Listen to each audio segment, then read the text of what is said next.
do a video on our goat setup. We've had goats in a similar setup for about a year now, which is mobile system on pasture for rotational grazing. In the winter up here, we're under snow for 6 months of the year, so they have to be somewhere else. That's a whole different setup.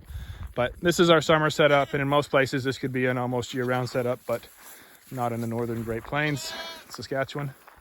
These are dairy goats. So the one mama that we're milking is there. We did have 3 that we were milking, but we're reducing our herd size now. So this, yeah, I thought it would be a good time to go ahead and make a video. We've learned a lot in the past year, and I think we've got a setup that's not changing too much more now. The core part of that setup is electric fence. We're using poultry netting. There is a sheep and goat netting that's made, or might just be called sheep netting. I'm not sure how well it would keep really young babies in. This stuff keeps even the really young babies in, so we interchange this with our chicken systems, so it made sense for us to use the poultry netting. It is more expensive, and I can't comment too much on the sheep netting because I haven't used it. So we're using this stuff. We've got 250-foot rolls of it. I think they're advertised as 50 meter. So 2 of those, one of them going from that corner half the pin, and then it connects to the other one around on that far corner over there, and then the other just carries on and forms this big block. And then we run a lead. So there's a lead tied onto a hot fence. This is just our garden fence, but it could go all the way back to the Energizer if you didn't have any other hot fence on your property. A lead tied onto this fence with some bare wire, portion of the poly wire, and then that lead goes all the way down to wherever your gate is. And we've got our milking stand up here, so we've got a gate that we use daily right down here, and a gate of sorts, and I'll show you how that works.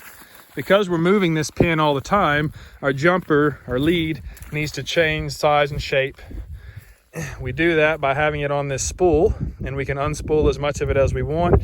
I bought this actually it was advertised as an extension cord reel, but it's really handy because you can roll it up quickly and you can unroll it quickly just by holding that center handle and letting it unspool.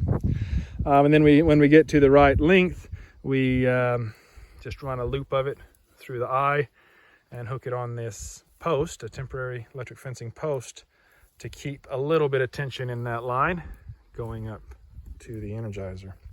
And then on the back end of this spooled on electric line, we've got a jumper lead made up. So it just connects to the back end of this whole spool of line, and it's insulated and comes up to a clip that clips onto the end of our electric fence netting. So netting always has one of these little ends on it like this that if you connect to, it electrifies the whole fence. We like to do that with a clothes peg with a screw put through it so that the head is pinched on the pinch side and the tip protrudes out the top, and we run our wire around it so that that screw is hot. And then you come over to one of these when you want to hook the fence up, and you just stick that screw head right in the pin, or right in the clip, and it holds it on even when it's windy weather and keeps your whole fence electrified. So it's all electrified now. Anytime I come over here to work with them, I just pinch that clip and toss it off to the side, and then now my fence isn't hot. As long as the fence isn't touching any of your live leads, it's not hot. So that's half of our gate. The other half of it is we just, where this last post comes in, we put a loop and another post on the other side of it. So it's easy to take that loop off. And this post has a guy out on it to another post. So this post stays strong, and we can just pop that loop off really quickly and pull this out of the ground and open it up, and there's our gate. Okay, so that was important for us largely because we're milking these girls, so we need to be able to pull one goat out at a time, put her on the stand, milk her, put her back in, grab the next goat, etc. And so you need an efficient system for getting in and out of electric fence, and that's worked for us with our girls. Our girls are pretty well behaved. We work with them a lot. Okay, so outside of that, we've got a couple of bins that have their grain ration in it for milking. And then the milk stand itself, and I just carry a few blocks around so that if the ground is uneven, we can still set the milk stand up. It's a pretty typical milk stand. They stick their head through to get to the grain. It just sits in a bucket in there, and then you close the head stall around their neck, and then there's a block here that flips up. It's just on a leather hinge, so it can flip up to stop that from opening. And then some of our girls had quite a bit smaller necks than other ones, and you can see our big mama there has got some wide headgear. So I just made a second block for a smaller neck, and that works for our kids too. If you need to trim hooves and stuff, we usually do that up here. So when you're done, just remove those 2 blocks and let them out. We do, when they come out of the pen, we usually don't have them on a lead because they want to get to the milk stand. They know there's grain up there. They know they're going to get some personal attention up there. But when we go to put them back in, I always use a lead, just a simple loop around their neck to lead them back, because otherwise they might decide there's some greener grass on the other side of the fence. But that's not too much of a problem, because usually we've got them in just about the best grass in the yard with this rotational system. That's the idea of it. Once things get eaten down wherever they're at, you're moving them on to something new. And I think that's a huge part of why this system works, is they have very little motivation to be somewhere else in the yard. We've got them right next to our garden, is right up there, and more garden right up there. And they're still not pressing fences. We're not having, issues with goats getting out. We did at one point this year have one goat that would get out, and she was the bottle baby, and she was willing to get shocked to get to the bottle. And so she had a high enough motivation she would slip right through this part of the gate here. She'd just press against that, and she was getting shocked when she did it, but she didn't care. Her belly was a stronger motivator than electric shock. So if electric fence is a psychological barrier, if the reward for getting out is greater than the punishment of the shock, they will get out. But again, the beauty of a rotational grazing setup is they don't have much motivation to be out. So we actually planted this as a grazing crop. It's barley. Most of it, what you see is barley. It's kind of green feed stage right now. But it's mixed with a whole bunch of other stuff too. This is pigweed, or amaranth, I think is the actual name of it here, and another kind here. There's a lot of pigweed in here. There was some volunteer mustard in here. A mix. We tried to get some peas going in here. I don't think many of them took off. That's mustard there. More of that pigweed or amaranth. Redwood amaranth. And they trample a lot of it, and that's fine. It reseeds itself for the next time. And a lot of it they graze. And once this gets eaten down a bit more, we'll be moving them into another section. So we have one section goes right back to that field, the neighbor's field, and we'll put fence along there, encapsulating all of these trees, and come right up to where they've grazed, and it'll be quite a long, narrow pin that goes all the way up to there. And they'll eat all these little suckers that are coming off the trees, eat them back, leaf and stem. Carragana bush there, they'll trim everything they can reach. You can see they've trimmed it up about 6 foot high from the last time they were in there.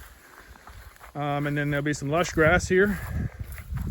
And this is kind of what we're looking for. Grass has completely recovered from the last time it was grazed. It's got a sharp tip on it. This is probably 12 inches high. Probably hard to see on the camera, but it's probably about, I'm going to estimate this is 12 inches high. Some of the lower spots are maybe 8 inches. Some of the higher spots are a little taller than 12. So it's ready to be regrazed. It's not headed out. It's not overly mature and tough. They'll love it when they get in here. And, before they're really hungry, having left this one, we'll be moving them in. So there's still a bit of residue when we move them off this. That's important. You don't want to leave them here until they're starving. Move them off when there's still a little residue. That's better for your soil. It's better for your grazing recovery, better for your goats, and keeps them in a lot better. And this, they were in probably a month and a half ago. They were in here, and they grazed it right down to just about bare soil. And you can see how well it's recovered. It's not completely recovered yet. I see a lot of leaf that's still got chomped bits on it. So it'll recover even more than this before we put them in. And then when they get in there, they'll be loving life again. Oh, the other thing I should have mentioned earlier, when we planted this, we planted a lot of sunflower in with it.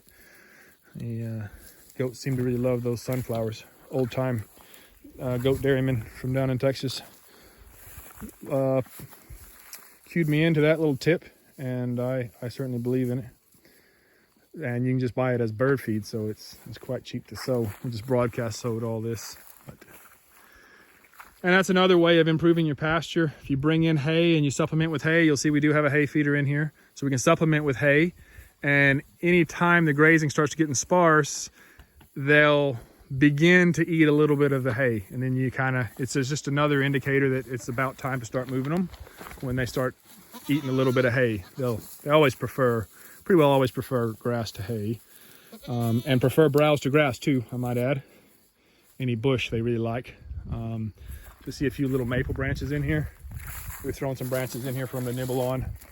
I usually give them a lot more than what they've got in here, but maybe that's subject for a different video. Waterer, we've got an old mineral tub that sits inside a tire, and that works really good. They can't dump it.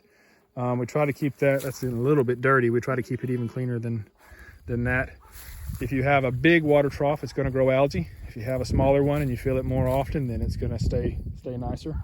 So this is about 2 days water capacity maybe for these goats. We don't have too many in here right now. And to have the setup mobile, you need mobile shelters. So this is the first shelter we built. It has a pair of wheels on the back of it that are half the time flat, but they still work well enough to get you where you need to go. It's a pretty simple structure. We build them as lightweight as we possibly can. This is from rough mill lumber off our sawmill mostly. It does have a couple of mineral, a shelf for mineral blocks and a trough for loose mineral on that end. And we make sure they always have access to good mineral, several kinds of mineral preferably. That's really important for goat health. And then the outside of this whole unit is skinned with silage plastic. Farmers use it up here for storing grain in seasonally, and then we get it as a waste product essentially. It's in big rolls, and we can roll out a bit and cut off a bit and skin the whole structure with it. And it's much lighter than metal or wood or vinyl would be. So that's one of the main reasons we use it. It needs to be light enough to move between paddocks. And we're not using even a quad, no tractor, no truck, no quad, no nothing. This is just moving this by hand. So it needs to be super lightweight. And then on this end, I just have a couple of legs, and the bottom of that leg has a little notch cut in it, and we can put a trolley in there. I'll show you the trolley. It's the same trolley we use for kind of everything here. So the same dolly or trolley can fit under that shelter's legs. I think we can fit the milk stand on it. That transport crate can fit on it, and our layers can fit on it. So it's kind of a universal dolly, very simple dolly. It's just 2 pneumatic wheels. Here it is. 2 pneumatic wheels with a threaded rod axle on each one of them, strapped to a steel T-post. That's just a T-post in the middle. But a T-post works a lot like a non-directional I-beam, so it works pretty good for that. So steel T-post, wheels on either side, and then we built our structure so that they can slip right over top of that. So when I'm ready to move, I'll show you our other structure here, which you really only need one, but we had 2 sets of pins. We had 1 pin for kids and 1 pin for adults while we were weaning. So we have 2 structures, and they're both in the same pin right now. At any rate, when I go to move this, I just raise the legs up, slip that dolly underneath so that the T-post sits in that notch. Hopefully you can see that notch at the bottom. And then that takes the weight of the back of the shelter, and then I just raise up the front of the shelter and wheel it over to the new area. That works pretty good unless you're going through high grass, and then the T-post tends to drag on the grass quite a bit. But by the time you get into high grass, you're into the next paddock anyway, so you don't need to go too far. Some of our paddocks we can pinwheel. So this corner that we've got our milk stand in has kind of been the center of a pinwheel. We have 1 paddock there, another paddock there, another paddock there, and then the paddock that we're in, and they all circle back to that center point. So we only put a lead wire out once for all 4 of those paddocks. We had to move the milk stand a little bit, but not much, and the shelters don't have to move very far either when you're moving in that pinwheel. But that's only one section of the property that we're grazing. So there's longer distance moves when we're moving to other paddocks. And you'll see a few other pans around here if we ever want to give them supplement. Sometimes we give the kids supplement, but not right now because they're on green feed anyway. If they were on pasture, we might give them some supplement. And when we were weaning them, we gave them some supplement. Otherwise, they do pretty good on pasture. We try to include brush in our paddocks. It's not always possible. When it's not possible, I do tend to bring them some brush. There's a lot of things that don't make sense when you're doing them for one reason, but they make a lot of sense if you're getting 4 or 5 reasons out of them. These are carragana that I've cut. Went in with a billhook machete and cut them out of the old hedgerows up here and brought them in when this was their pen. And they come in, they eat all the leaf off of them, as you can see. They eat the twig ends off of them. You can see that. They eat the twig ends off of them back to where it gets a little bit hard, I guess. And then they also strip the bark off some of them. They won't strip it off all of them. Somebody gets the bark going on one of them and they all tend to carry on the loose bark, eating that bark. That's really important because these pull up mineral from the subsoil that grasses don't pull up. And one of the reasons they're eating that bark is because it's concentrated in mineral. And that mineral, again, is essential for goat health. So we do provide them loose mineral in blocks, but we also try to give them access to browse as much as we can, even if it means cutting branches and hauling them in, which is a lot of work. But what I'm doing right now is several of our paddocks we have set up now where they can engulf some of the hedgerow and forested areas that go along the edge of this property.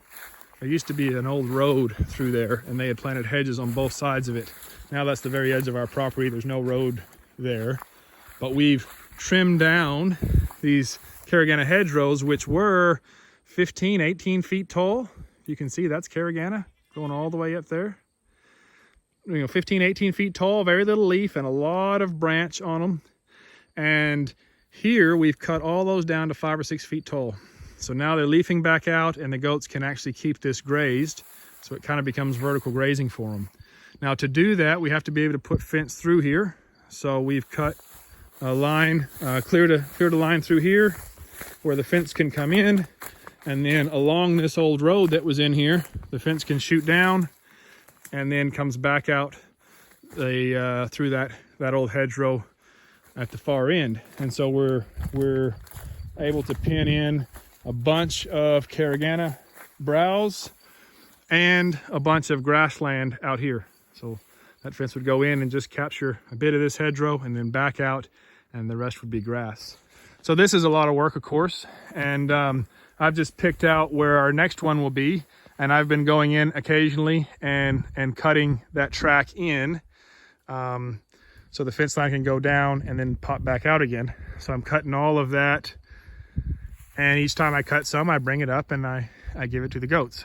And so eventually we'll be able to have a new paddock in browse, and in the meantime the goats will get some browse and some bark. So killing 2 birds with 1 stone. We're creating new browse paddocks and we're giving them some temporary browse with what would otherwise be a waste product that we have to get rid of, burn or something. And then you still have to clean up all these branches afterwards though, before the grass grows up through them, or you'll have all your paddocks littered with brush piles. We don't really want that. So what we'll do with these is, I haven't started it here, but we have an example of it on the other side of the yard. Pound in some posts every 6 feet or so where you want a windbreak, and then lay down another post tied to the foot of that post, stack your branches on top of it, and raise the whole thing up and tie it to the fence. And you'll have, some sort of a modern iteration of a wattle and daub fence or a wattle fence as a windscreen. And that's pretty important out here. Our garden is right up there and it's exposed to quite a bit of wind. And so and in the wintertime, our house is exposed to quite a bit of wind that comes right across this stretch. So we'd like to have some windbreaks in here, and this brush will form that for us. And I can show you, it's across the yard, but I can show you an example of that. Otherwise, that's sort of our system for goats. Good grazing. They're cycling nutrients, they're cycling water, because the plants are grazed down, roots are left intact, the ground doesn't get completely denuded, this stuff takes more of a beating because it hasn't been pasture in the past. It was plowed up, and now it's planted to crop. But we've got perennials in the mix here, and we plan to convert that to pasture. As you can see, old pasture land doesn't get so beat up. There's no bare ground in here. Grasses have been trampled down. A lot of it's been trampled down, and that creates a shaded layer for seeds to germinate underneath. Creates a protective layer for your soil food web to keep functioning without getting too dry or too hot or too cold. And it just kind of keeps the perfect sheltering for the soil underneath, all that stuff that's been laid down, so that it keeps regenerating itself, keeps growing. You can see here where we had an old fence line. So this is a little bit more recovered than this, probably a week and a half or 10 days. I'm not sure how well the camera's picking that up, but. And yeah, it goes in a cyclical pattern. The grass grows, the roots stay intact. It doesn't take so long to recover because stem's intact, roots intact, growing conditions are right, the ground hasn't been completely denuded, and it recovers quite quickly. When it begins to senesce and slow down its growth, or right before that point, we re-graze it again, graze it back down, and it resets that growth cycle. So over a month or a year, you'll have much more growth. Because your grass stays in the rapid growth phase, you'll have much more growth per year off the same piece of ground than you would if you allowed that grass to senesce, stop growing, and choke itself off. So good for the soil. The more grass you have growing on it, the more carbon it's pulling down in your soil, the better your soil becomes, the richer your soil becomes. Your animals don't have a big carbon footprint. They're putting that carbon in the soil and creating drought resilience and better growth. And that in turn produces healthier plants, healthier animals. It's a very positive cycle. Okay, it looks like this has grown up pretty big, but this is one of our windbreaks. This is ready to regraze here. So you can see there's a fence post driven in, a wooden fence post driven in. And then this is just a carragana branch that I had laid on the ground here and tied the bottom of it to the bottom of the post. You probably can't see that even, but it's tied down there to the post. Oh, sorry.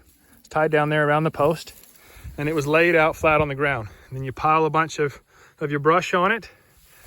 Same on the other end and same in the middle.